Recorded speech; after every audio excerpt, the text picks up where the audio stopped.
தீபம் அகர்பத்தி ஒரு தெய்வீக அனுபவம். பக்தி ஒளி நேயர்கள் அனைவருக்கும் வணக்கம். இந்த நாள் இனிய நாளாக அமைய வாழ்த்துக்கள். நம்ம இன்னைக்கு நம்ம வாழ்க்கையில செல்வம் பெருகிக்கிட்டே இருக்கணுங்கிறது தான் எல்லாருடைய ஆசையும். நம்ம தலைமுறைக்கும் கஷ்டப்படக்கூடாதுப்பா. அதுக்கு என்ன பண்றது? ஏதாவது வழிபாடு இருந்தா சொல்லுங்க. எப்ப பார்த்தாலும் வருது, செலவாகுது, சேமிக்க முடியல அப்படின்னு சொல்றவர்கள் தான் அதிகம் அப்படின்னு சொல்லலாம்.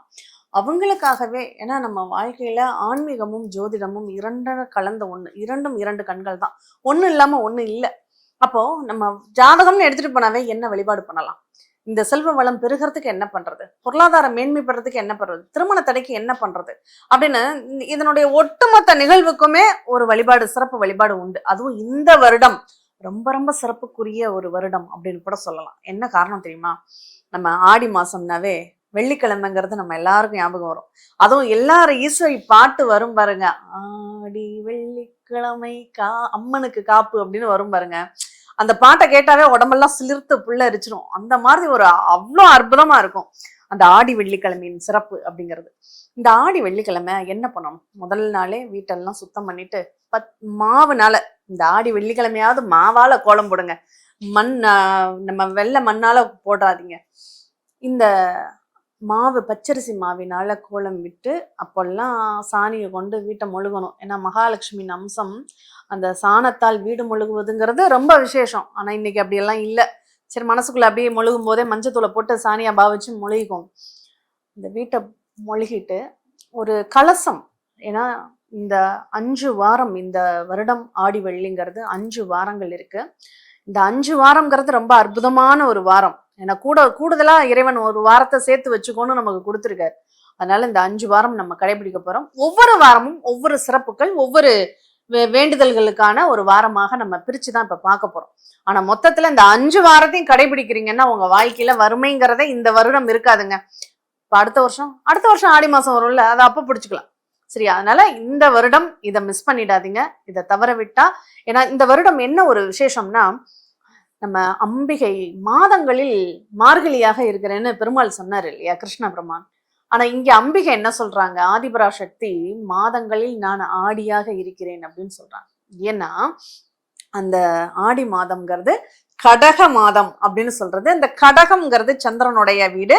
அந்த சந்திரன் தான் நம்ம தாயா போற்றக்கூடிய ஒரு கிரகம். யாருன்னா சந்திரன். அந்த சந்திரனுடைய மாதம். சந்திரனின் அதிதேவதை யாருன்னா அம்பிகை. அப்படிப்பட்ட அம்பிகையை இந்த மாதம் நம்ம வழிபாடு பண்றது ரொம்ப ரொம்ப விசேஷம் அப்படின்னு சொல்லலாம். சக்திங்க, ஆதிபராசக்தி தான் எல்லாத்துக்குள்ளேயும். அந்த சக்தி இல்லைன்னா யாரா இருந்தா என்ன, எந்த தெய்வமாக இருந்தாலும் சக்தி இல்லைன்னா ஒண்ணுமே இல்லை. அதனால அந்த சக்தியை கொடுக்கக்கூடிய அம்பிகையாக அங்க ஆடி மாதம், அந்த அம்பிகை போற்றக்கூடிய ஒரு மாதம் அப்படின்னு சொல்லலாம். அதுல குறிப்பா இந்த ஆடி மாதம் வெள்ளிக்கிழமை அப்படிங்கிறது, இதனுடைய சிறப்பு சொல்லணும் இல்லையா. இந்த வெள்ளிக்கிழமைங்கிறது சுக்கிரனுடைய நாள் இல்லையா. இந்த சுக்கிரன் யாரு? இந்த ஆடி மாசம் நீங்க எல்லாரும் பார்த்திருப்பீங்க, கூழு, ராகி கூழ் ஊத்துவாங்க. அதுல கொஞ்சம் வேப்பிலையை போடுவாங்க. தெரிஞ்சோ தெரியாமலையோ வேப்பிலை இருக்கும் அதுல. எதுக்காகன்னா, இத இந்த சூரியன் உத்தராயணம் தட்சிணாயணம்னு மாறக்கூடிய ஒரு காலம் அப்படின்னு சொல்லலாம். தன்னுடைய அந்த உத்தராயணம் உஷ்ணத்தை குறைச்சு தட்சிணாயணம் தணிஞ்சு வரக்கூடிய ஒரு காலமாக, அப்ப பருவநிலை மாற்றம்ங்கிறது நம்ம உடம்புல சமச்சீரான ஒரு நிகழ்வு இருக்காது. அப்ப ஆரோக்கியம் கெடும், அங்க நோய் எதிர்ப்பு திறன் குறையும், அதனால நோய்கள் அதிகம் ஏற்படும். அப்படிங்கிறதுக்காக அந்த நோயை தடுக்கக்கூடிய ஒரு சக்தியாக இந்த கூளையும் வேப்பலையும் அதுல போட்டு கொடுக்குறாங்க. நம்ம வீட்டு வாசல்ல வேப்பலை சொருகிற உண்டு. அம்மாவுக்கு வெள்ளிக்கிழமை, ஆடி வெள்ளிக்கிழமை காப்பு கட்டுவாங்க. மஞ்சள் நீரால அபிஷேகம் செய்வாங்க இல்லையா. அப்போ இந்த காப்பு கட்டுறதுலங்கிறது அவ்வளோ நிகழ்வு. அப்பதான் சுத்தபத்தமா இருப்போம், எதையும் உள்ளுக்குள்ள சேர்க்க மாட்டோம் அப்படிங்கிறது. விரதம் இருக்கிறது எதுக்காக? இந்த அசைவ உணவுகளை இந்த மாதம் தவிர்க்கணும். ஏன்னா அப்போ அந்த அசைவ உணவுனால நோய் கிருமிகளினுடைய தாக்கங்கள் நமக்கு அதிகமாகும் அப்படின்னு சொல்லலாம். நான் ஒன்றும் இல்லைங்க, ஒரு டாக்டர்கிட்ட, சித்தா டாக்டர்கிட்ட போனேன். அவர் என்ன சொன்னாரு, இந்த அசைவ உணவுகள் எல்லாம் சாப்பிடுவீங்களா, அதெல்லாம் தவிர்த்துருங்க இந்த மாத்திரை சாப்பிட்டா. ஏன்னா இந்த கிருமிகளுக்கு அதுதான் ரொம்ப பிடிக்கும் அப்படின்றார். அப்ப பாருங்க, நம்ம அவர் சொன்ன அந்த லாஜிக்கான பதில் வந்து எனக்கு ரொம்ப பிடிச்சிருந்தது. அப்போ இந்த ஆடி மாதம் அசைவ உணவுகளை எடுத்துக்கும் போது அந்த கிருமிகளுக்கு அது ரொம்ப பிடிக்கும். அப்ப அந்த கிருமிகள் நம்ம உடம்ப விட்டு போகாது அப்படிங்கிறது. சரி, முக்கியமா ஆரோக்கியம் பாதிக்கப்பட்டவர்களுக்கு இந்த ஆடி மாதம் கூடுதலாக உடம்பு அவஸ்தைகள் இருக்கும். நீங்க இந்த வீடியோ பாக்குறது யாரா இருந்தாலும் பாருங்க, இந்த வீடியோ பாக்குற நிமிஷம் உங்களுக்கு உடம்புல ஒரு சோர்வு, அசதி, கைகால் வலி எல்லாம் இருக்குங்க. ஏன்னா இந்த ஆடி மாதமே அப்படிப்பட்ட உடல் உபாதைகளை ஒரு வருத்தத்தை தரக்கூடிய ஒரு காலம்தான். இங்க சூரியன் போய் சந்திரனுடைய வீட்டுக்குள்ள வர்றார். நெருப்பு கொண்டு போய் நீருக்குள்ள விழுகும் போது என்ன ஆகும்? கொதிக்க ஆரம்பிச்சிடும் இல்லையா? அதே மாதிரிதான் நம்ம உடம்பு ஒரு கொதிநிலையிலேயே இருக்கும். அப்ப அந்த உஷ்ணத்தை குறைக்கிறதுக்கு என்ன பண்ணணும்? குளிர்ச்சியான அந்த நம்ம உடம்புக்கு இரும்பு சத்து குறைபாடு அப்படிங்கிறது வந்துடும். அதை ஈவன் பண்றதுக்கு தான் அந்த ராகி கூழு அப்படிங்கிறது, அந்த செவ்வாயின் பலத்தை நம்ம சேர்க்கிறோம். ராகி எந்த கிரகத்துக்குரியதுன்னா செவ்வாய்க்குரியது. அப்ப நம்ம ரத்த விருத்திக்கு அந்த செவ்வாயின் பலத்தை நம்ம சேர்க்கிறோம். அங்க அங்க வேப்பலை போடுறோம் இல்லையா? அந்த வேம்பு, அந்த கசப்புங்கிறது மருந்தாக அங்க வேலை செய்யுது. அதனாலதான் அங்க ஆடி மாசம் அம்பாளுக்கு அம்மனை குளிர்வித்து, அந்த சக்தியை குளிர்வித்து நம்ம வந்து மகிழக்கூடிய ஒரு மாதமாக இங்க கொண்டு வந்திருக்காங்க. இதுதான் அறிவியல் ரீதியான உண்மை. அதை நம்ம சொன்னா நம்ம மக்கள் கேட்க மாட்டாங்கிறதுக்காக தான் கொஞ்சம் அதெல்லாம் பண்ணுங்க அப்படின்னு சொல்லியிருக்காங்க. அதெல்லாம் நம்ம கண்டிப்பா கடைபிடிப்போம். அடுத்ததாக, இந்த சுமங்கலியாக இருக்கணும்னு எல்லாருமே விரும்பக்கூடிய ஒரு விஷயம் இல்லையா? ஆடி முடிஞ்சு நம்ம ஒரு நடிகை சொல்ற மாதிரிதான், ஆடி முடிஞ்சு ஆவணி வந்தா டாப்ல போயிடுவேன்னு சொல்ற மாதிரி, அந்த திருமணத்திற்காக ஆடி மாசம் போகட்டும், ஆடி மாசம் போகட்டும்னு எல்லாரும் வெயிட் பண்ணக்கூடிய ஒரு நிகழ்வு. இந்த சுக்கிரனை பத்தி பேசும்போது இந்த திருமணத்தை பத்தி கண்டிப்பா சொல்லி ஆகணும். அடுத்து இந்த நோய்க்குன்னு ஆரம்பிச்சு டாபிக்கை மாத்திட்டேன்னு நினைக்கிறேன். இந்த நோய்க்கும் இந்த சுக்கிரனுக்கும் ரொம்பவே சம்பந்தம் உண்டு. காரணம் என்ன? நோய் தீர்க்கக்கூடிய, ஒரு இறந்தவர்களை உயிர்ப்பிக்கக்கூடிய சஞ்சீவி மூலிகை யாருக்கு தெரியும் அப்படின்னா இந்த சுக்கிர பகவானுக்கு தான் தெரியும். நல்லா கவனிங்க. தேவகுரு, அசுரகுருன்னு 2 பிரிவு. தேவகுருவான பிரகஸ்பதிக்கு கூட இந்த சஞ்சீவினி மந்திரம் தெரியாது. ஆனா அசுரகுருவான பிருகு அப்படின்னு சொல்லக்கூடிய நம்ம சுக்கிர பகவானுக்கு, சுக்கராச்சாரியாருக்கு இந்த சஞ்சீவினி மந்திரம் தெரியும், அதனுடைய மூலிகை தெரியும்.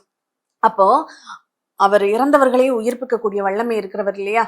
அப்ப அவரை கும்பிடுறதுனால, இந்த அம்பிகையோட சேர்த்து இந்த சுக்கிர பகவானையும் நீங்க கும்பிடுறதுனால நம்மளுடைய ஆரோக்கியம் மேம்படும் அப்படிங்கிறத நீங்க புரிஞ்சுக்கணும். அதனால அந்த ஆரோக்கியம் சார்ந்த நிகழ்வுகள் நமக்கு சிறப்பு பெறுவதற்கும், நம்ம ஆரோக்கியமான உணவுகளை இந்த மாதம் எடுத்துக்கிட்டு அந்த அம்பாளுடைய வழிபாட சக்தி வேண்டும்னு நம்ம கும்பிடும் போது நம்ம உடம்பு திடகாத்திரமா இருக்கும் அப்படிங்கிறதை நம்ம புரிஞ்சுக்கணும்.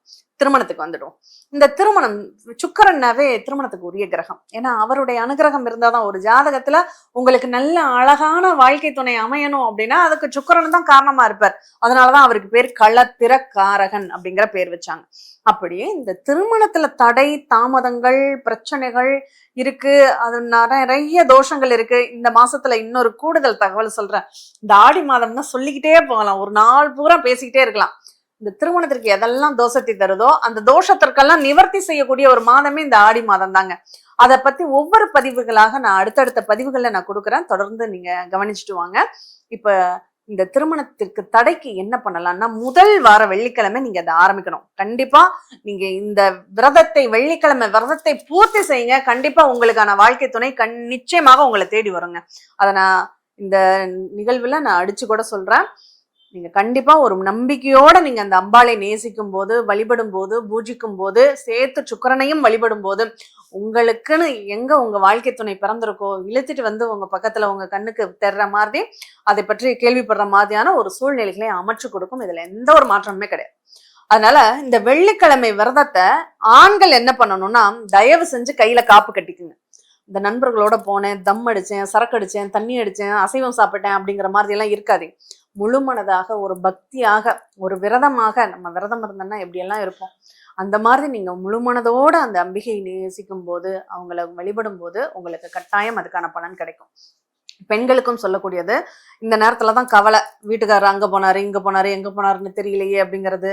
அடுத்து என்ன பண்ண போறோம், இன்னைக்கு சமையலுக்கு என்ன பண்ண போறோம் அப்படிங்கிறது, இதெல்லாம் இந்த மாதிரி சிந்தனைகள்லாம் இல்லாம ஒரு ஒருமித்த மனதோடு, தெளிந்த நீரோடை மாதிரி. ஏன்னா சந்திரனுடைய வீடு இல்லையா? சந்திரனாவே ஒரு கலக்கம், ஒரு கவலை, ஒரு இரைச்சல் அப்படிங்கிறது இருந்துகிட்டு தான் இருக்கும். அதெல்லாம் அமைதியான நிர்மலமான ஒரு மனதோடு நீங்க அம்பிகை பூஜிக்கும் போது கட்டாயம் உங்க வாழ்க்கையில நல்ல பலன்கள் உண்டு. முதல் வாரம் என்ன பண்ணணும், இந்த கார கொழுக்கட்டையும் இனிப்பு கொழுக்கட்டையும் எடுத்து செஞ்சு நெய்வேத்தியமாக வச்சு, எள்ளுருண்டை அந்த எள்ளுருண்டையும் சேர்த்து நீங்க அம்பிகைய அந்த கலசத்துல ஆவாகனம் செஞ்சு நல்ல ஒரு மனையில மஞ்சளோ அல்லது சந்தனமோ தடவி அந்த மனை மேல இந்த கலசத்தை வைத்து மாவிளையில ஒரு தேங்காயம் வச்சு அந்த அம்பிகையாக அதை பாவிச்சு முடிஞ்சவங்க அந்த தேங்காய்க்கு முகம் வைத்து அம்பிகை மாதிரியே அலங்காரம் பண்ணி வஸ்திரம் சாத்தி ஆபரணங்களால அலங்கரித்து நீங்க வந்து கும்பிடலாம். இயலாதவர்கள் அந்த உருவமாக அந்த கலசத்தையே அம்பிகையாக பாவிச்சு அந்த அம்பிகை நம்ம வீட்டுக்கு வந்திருக்காங்க அப்படின்னா நம்ம எப்படியெல்லாம் கொண்டாடணும்.